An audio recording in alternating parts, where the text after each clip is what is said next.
শুরু হয় অভিযান। চুক্তিবদ্ধ প্রার্থীদের পরীক্ষা কেন্দ্রে নেওয়ার পথে একে একে ধরা হয় জালিয়াত চক্রের সদস্যদের।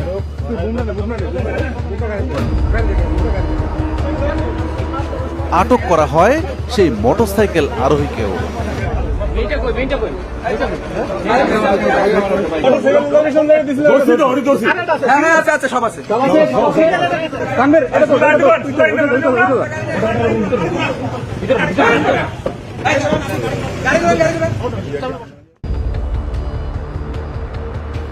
এই চক্রটির নেটওয়ার্ক ছড়িয়ে আছে দেশ জুড়ে।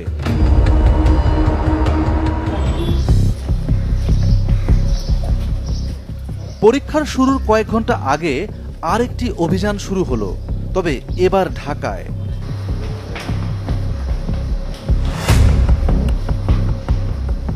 মহানগর প্রজেক্টে নির্জন এই বাড়িতে থাকে প্রশ্ন জালিয়াত চক্রের গুরুত্বপূর্ণ এক হোতা। কৌশলে যার কাছ থেকে প্রশ্নপত্র পেতে দীর্ঘদিন যোগাযোগ রাখে টিম সার্চলাইট।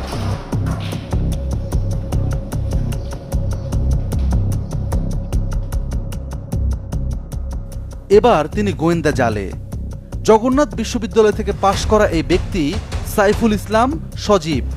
প্রশ্ন ফাঁসের অনৈতিক পন্থাই তার একমাত্র উপার্জন।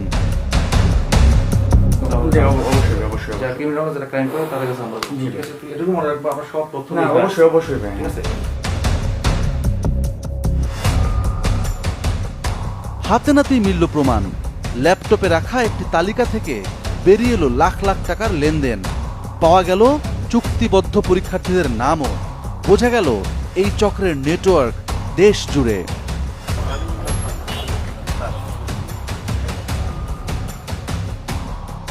এবার যাচাইয়ের পালা।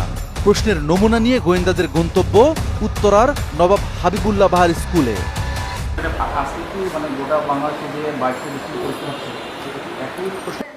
পুলিশ আবিষ্কার করল চক্রটি চুক্তিবদ্ধ প্রার্থীদের সাথেও জালিয়াতি করেছে, অর্থাৎ তাদের দেওয়া প্রশ্নপত্র শেষ পর্যন্ত মেলেনি মূল পরীক্ষায়।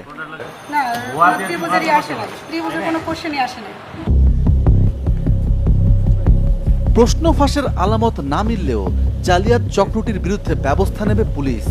বাদ যাবে না অনৈতিক পথে পা বাড়ানো পরীক্ষার্থীরাও। কেননা চক্রটির বিরুদ্ধে পূর্বের বিভিন্ন পরীক্ষায় জালিয়াতির প্রমাণ পাওয়া গেছে।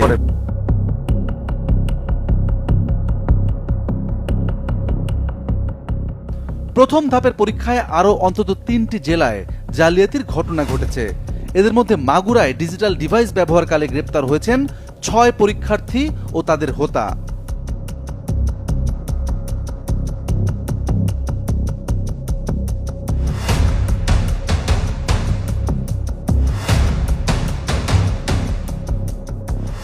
ফিরতে হবে ঢাকায় নিয়োগ পরীক্ষার কেন্দ্রে, যেখানে যোগ্যতার প্রমাণ দিয়ে শিক্ষার্থীরা যেন হাঁপ ছেড়ে বেঁচেছেন।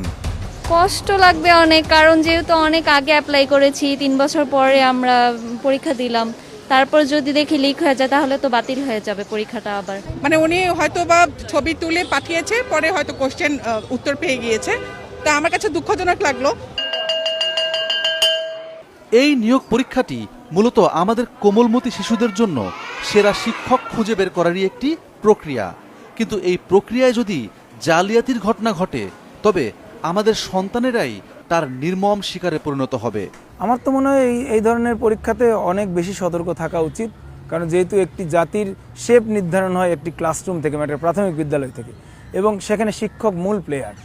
সো সেখানে শিক্ষক যদি মেধাবী না হয়, শিক্ষক নিয়োগে যদি দুর্নীতি হয়, তাহলে সেটি এর চেয়ে দুর্ভাগ্যজনক আর কিছু হতে পারে না।